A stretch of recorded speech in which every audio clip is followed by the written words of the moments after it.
Baseball isn't just about batting averages and DRAs. It's a theater of raw passion that sometimes explodes in the most unexpected ways. From legendary manager meltdowns to bizarre player outbursts, these ejections aren't just moments of conflict, they're snapshots of pure emotion, capturing the unpredictable essence of America's favorite pastime. Join us as we dive into the most jaw-dropping, controversial, and downright craziest ejections that have ever unfolded on the diamond. Now, let's start by easing into things. That's if you can call a case of mistaken identity easing in. Garvey and the Padres. On June 5, 1986, Padres first baseman Steve Garvey experienced a rare twist during a game against the Braves. Standing on deck in the 7th inning, Garvey watched his teammate Bip Roberts get thrown out at home. Furious, Roberts yelled at umpire Charlie Williams, but in a case of mistaken identity, Williams mistakenly thought one of Roberts' comments came from Garvey and ejected him from the game. It was Garvey's first career ejection, a surprising turn of events. San Diego manager Steve Boros wasn't happy with the misunderstanding, but he chose a clever approach. Instead of arguing and risking his own ejection, Boros decided to confront Williams with proof. The next day, during lineup card exchanges, Boros handed Williams a videotape proving the error. Williams wasn't amused and surprisingly ejected Boros before the game even started. Despite the drama, the Padres went on to win the game in 11 innings, showing that sometimes even ejections can't stop a team's momentum. As crazy as Garvey's ejection was, this next one is the result of a love-hate relationship for the ages, with ejections as their Valentine's Day cards. Luciana vs. Weaver. No list of ejections, crazy or otherwise, would be complete without the Earl of Baltimore, Earl Weaver, the fiery Orioles manager. He was the king of ejections, with a whopping 94 under his belt. He has a history of getting tossed from spring training games, World Series games, and even once with a cigarette in his mouth. Over more than 15 years as manager of the Orioles, Weaver's most memorable clashes were with umpire Ron Luciano. Their feud began at Double-A in 1965, when Luciano ejected Weaver in all 4 games of a series. It only got more heated from there. Luciano once joked, "He's about 3'1". I tell him to get his nose off my kneecap."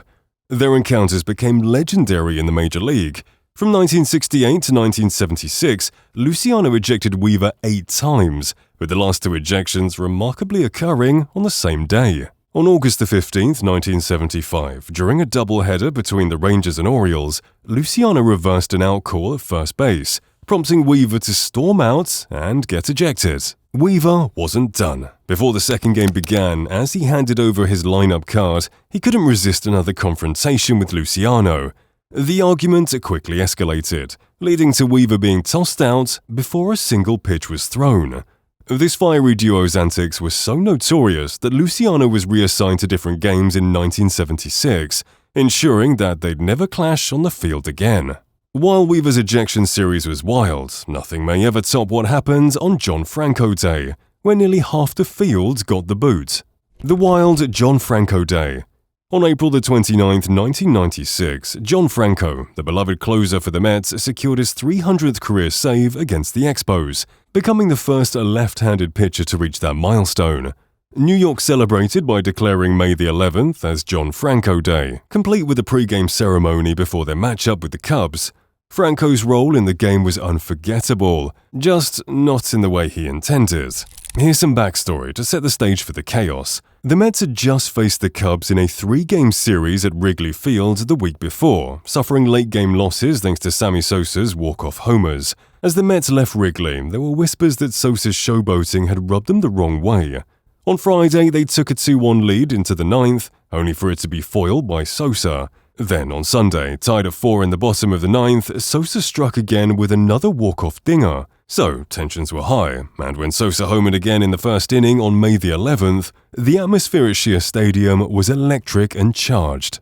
The beanballs began. Cubs starter Kevin Foster threw at Mets catcher Todd Hundley, prompting Mets starter Pete Harnisch to retaliate. The tension boiled over in the 5th inning, when Cubs reliever Terry Adams threw behind Harnisch, sparking a full-blown brawl. Both benches cleared, leading to a chaotic commotion that involved players, coaches, and even some fans spilling onto the field. When the dust settled, 8 players and 1 coach were ejected, including John Franco himself. In a twist of fate, the game was decided in the 9th inning. With Franco ejected, Doug Jones filled in as closer but blew the save. Luckily for the Mets, Rico Brogna hit a game-winning homer, saving the day. Without Brogna's heroics, Franco might still be arguing his ejection to this day. Moving on from crazy managers to decorated players and ejection first-timers, this list has it all, and now it has an entertaining Hall of Famer. Adrian Beltre. Adrian Beltre was elected to the National Baseball Hall of Fame in January 2024 on his first ballot. With a decorated 21-year career that includes 3,166 hits, 477 homers, 4 All-Star selections, and 5 Gold Gloves, Beltre was not only a standout on both sides of the ball, but also a true entertainer. One of his most memorable moments came in 2017, when, after being told to move the designated on-deck circle, he humorously dragged the circle to where he was standing, resulting in his ejection. On the night of July 26, 2017, during a blowout game between the Rangers and Marlins, Beltre moved away from the on-deck circle to get a better look at the new pitcher's warm-ups. Despite his respectful relationship with umpire Jerry Davis, who was officiating second base that night, Davis insisted Beltre move back. When Beltre humorously questioned Jerry who and didn't comply, Davis demanded he move. In classic Beltre fashion, he dragged the on-deck circle to his preferred spot, resulting in his ejection. It was a crazy and playful moment that perfectly captured Beltre's personality. This incident is one of many reasons fans and peers remember him so fondly. Adrian Beltre's ejection was funny, but Jimmy Piersall's antics against Cleveland were nothing short of pure, untapped mischief.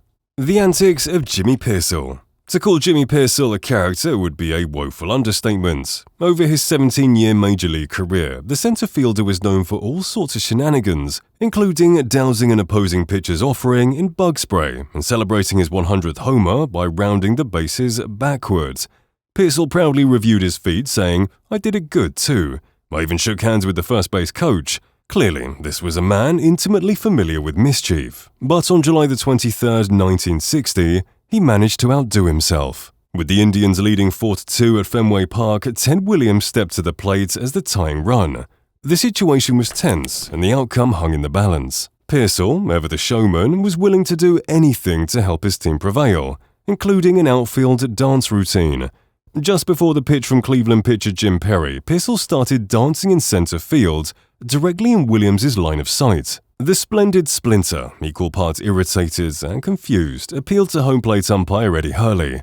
Hurley ordered Piersall to stop, and when the outfielder refused, he ejected him from the game for violating the rule which prohibits fielders from deliberately distracting the batter. Furious, Piersall threw his cap and glove into the air before leaving. Classic Jimmy. "Oh, sorry, it was only a quick nap," was probably what Ed Roosh told the umpire right before getting ejected for dozing off during a game. Ed Roosh falls asleep. That Hoosier moves with the indifference of an alley cat. That's how legendary Giants manager John McGraw once described Reds center fielder Ed Roosh. In his prime, Roosh was one of the most electrifying players in baseball, using his blazing speed to cover acres of space in the center field and terrorize opponents on the bases. He was a lifetime .323 hitter and swiped 268 bases over his career. But Roosh was once ejected for a rather unusual reason. He fell asleep during a game. The 1920s Reds were a powerhouse, defending World Series champions who entered the game having spent all but 2 days in either second or first place. But on this day, they were locked in a tight contest with the Giants at the Polo Grounds. The game was tied at 4 in the bottom of the 8th when New York's George Burns hit a double down the third base line. Reds manager Pat Moran argued the call, insisting the ball was foul, leading to a lengthy dispute. Bored by the delay, Roosh dropped his glove, laid down on the outfield grass, and fell asleep. When the argument ended and the call stood, no one could wake Roosh. Haney Groh eventually roused him, but umpire Barry McCormick had seen enough and ejected Roosh. Losing their star center fielder proved costly for the Reds, as Burns scored and the Giants won 5-4, with Roosh's replacement Sam Crane going hitless in his only at-bat. Just when you thought the ejections couldn't get any crazier, you see a mascot being signaled out of a game for being bored. The ejection of Youppi. Youppi, the beloved fuzzy orange mascot of the Expos. For over 25 years, he entertained fans with his antics, from dousing an unsuspecting groundskeeper with water to leading a children's orchestra. Yuppie was adored in Montreal and beyond, but on August 23, 1989, he encountered his ultimate match, Tommy Lasorda, known for his disdain for mascots. Almost a year earlier, Lasorda had a memorable run-in with a Philly fanatic who had dared to bring a Lasorda mannequin to the Dodgers dugout. Now, with his Dodgers in Montreal, it was Yuppie's turn to face Lasorda's fury. The game that night was already extraordinary, with the Dodgers and Expos playing a record-breaking 22 innings. As the game dragged on, Yuppie grew tired and decided to take a nap, pajama-clad, on top of the Dodgers dugout.